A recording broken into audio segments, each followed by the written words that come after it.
Welcome back to Talking Time with the Buford T. Shylock. Today, I have a very strange mountain man pouch. What's this? Is this a little knife attached to a chain? Whoa! What could this be to? Shall we take a look? Whoa! This must have been in this pouch for over 100 years. Smells new. Smells at least 20 years old. What's this? It's a pocket watch. Wow. And it's a Waltham. Well, Waltham Wednesday, but on a Thursday. Interesting. So today, gonna be talking about my Waltham pocket watch. Circa 1922. Well, not 1922, but just T-O, the word two. Okay, so first, cosmetics. So as you can see, it's got the sub-seconds hand, and as you can see, it's running. Hand's kind of shaky today. And it doesn't have Roman numerals, surprisingly. It's an aftermarket crystal. It's plastic, which is fine. But like I showed you, it's got the chain, silver chain, but also the original pocket knife to it. It's a cute little thingy. And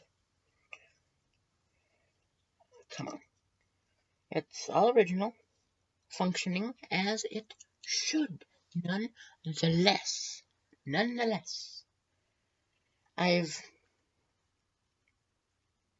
I'll give you kind of not a description, but I'll give you kind of a backstory to this on how I got it,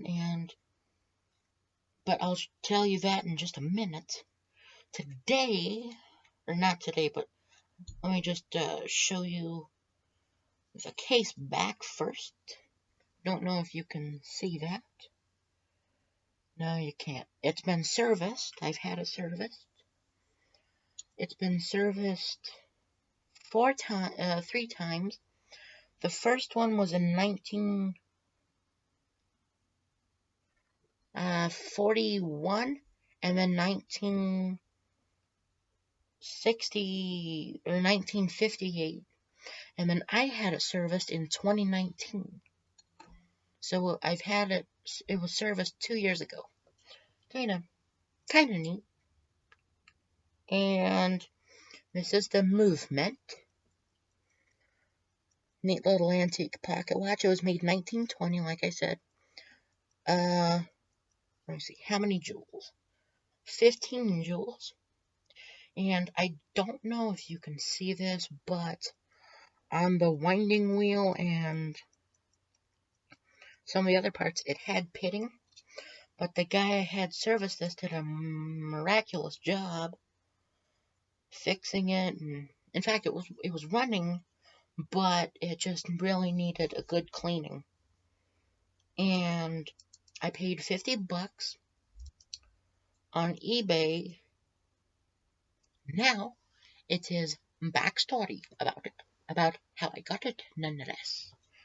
Okay, so it was about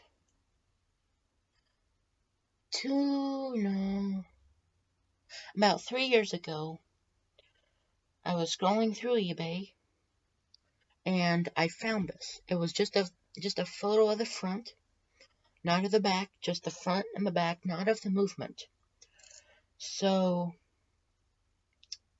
looked at it, thought about it for a day or so, and it was really inexpensive. It was like $50 or so. I had been saving a lot at that point, and so I thought, today's the day that I buy a watch. And this is just real quick, this is very special to me because it was the very first watch I ever purchased. And so that's kind of a special thing. And this is what got me started into watch collecting. And so my uncle Marshall, or my uncle, I had him message the guy, and because he didn't really give a good description of if it was working or not, so about 2 or 3 days went by conversing to the seller, and it worked on a full wind for about between 36 and 48 hours. And it's, for me, that on a full wind, that was just, for this era, that was phenomenal. And as you can see, it's a Waltham. And when I got it, it was just kind of scared me because I opened the case back to see how it looked, and it was clean-ish, but it had gunk in it, and I was putting the case back back on, and I had done something that was kind of stupid. I cross-threaded it, or whatever it's called. Got caught in between the thread, and it wouldn't get on and wouldn't get off. And so, had it serviced. The guy fixed it, did a really nice job, and the thing that's kind of just interesting real quick is what I've noticed when you're looking on eBay, different photos on eBay of pocket watches in particular,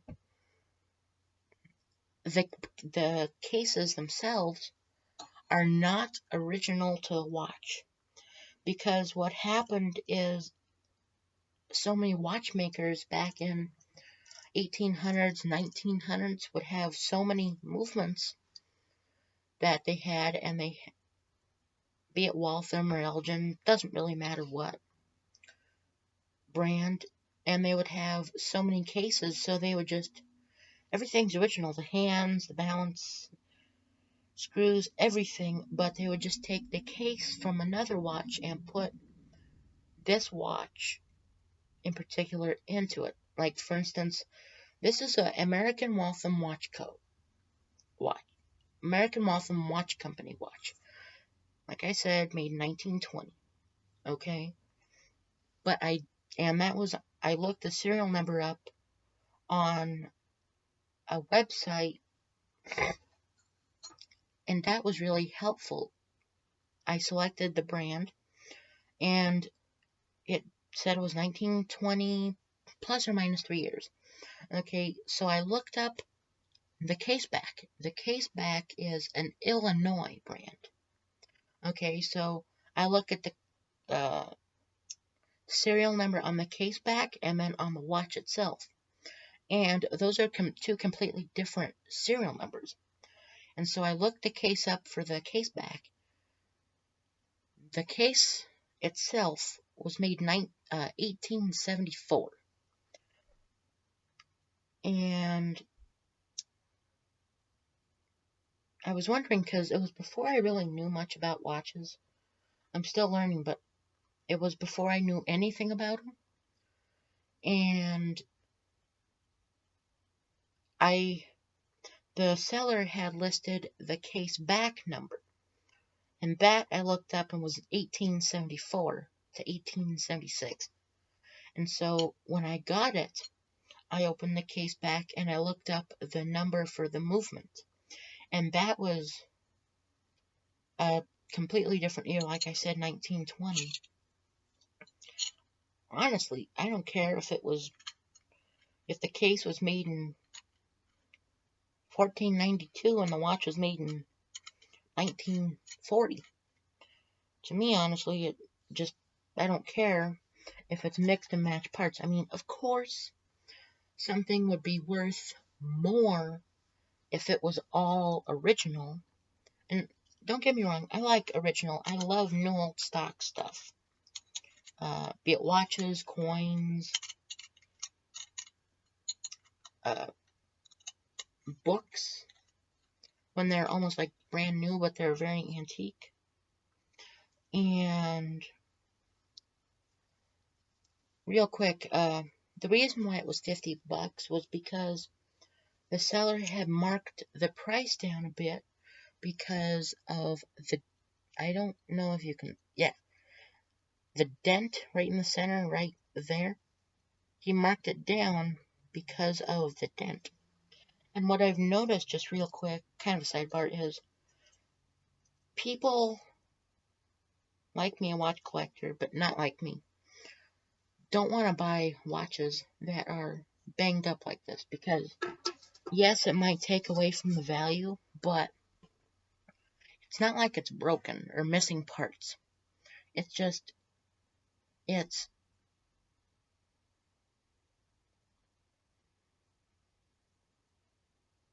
to them, it's because it's not pristine. But I like them for what they are, be it quartz, automatic, manual, clocks.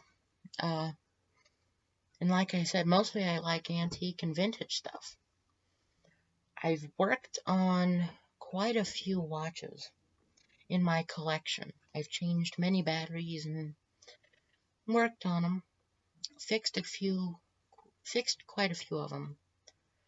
But the antique ones seem to be more difficult because since they're the antique parts, they don't make them anymore, and since they're antique, they're very delicate, and if you put them wrong, they can break really easy, unlike the newer ones.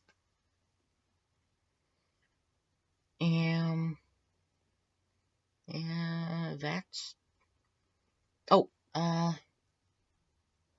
real quick, I don't know what this knife, this knife's brand is. Real quick, let me just, one last thing about the knife, and I'm gonna get off here. Uh, it's seen better days. It's not rusty, but it's been blued, original, and it's not rusty, surprisingly. I don't know what the handle's made of. I don't know if it's mother of pearl or what. Also, just kind of something is when you have old stuff, like for instance, you can smell this watch. Stuff can literally smell old because of since the materials age, they can literally smell old. Like this Mountain Man bag doesn't smell old. But if you had one from 20 or 30 years ago, it would smell old. And it's just kind of a neat thing. Anything can smell old. You can definitely tell a difference between if something's new and if something's old based on smell, which is just kind of a neat tidbit off subject. And that's it. Thank you for watching Talking Time with Buford T. Shylock. And we'll see ya next time. Bye.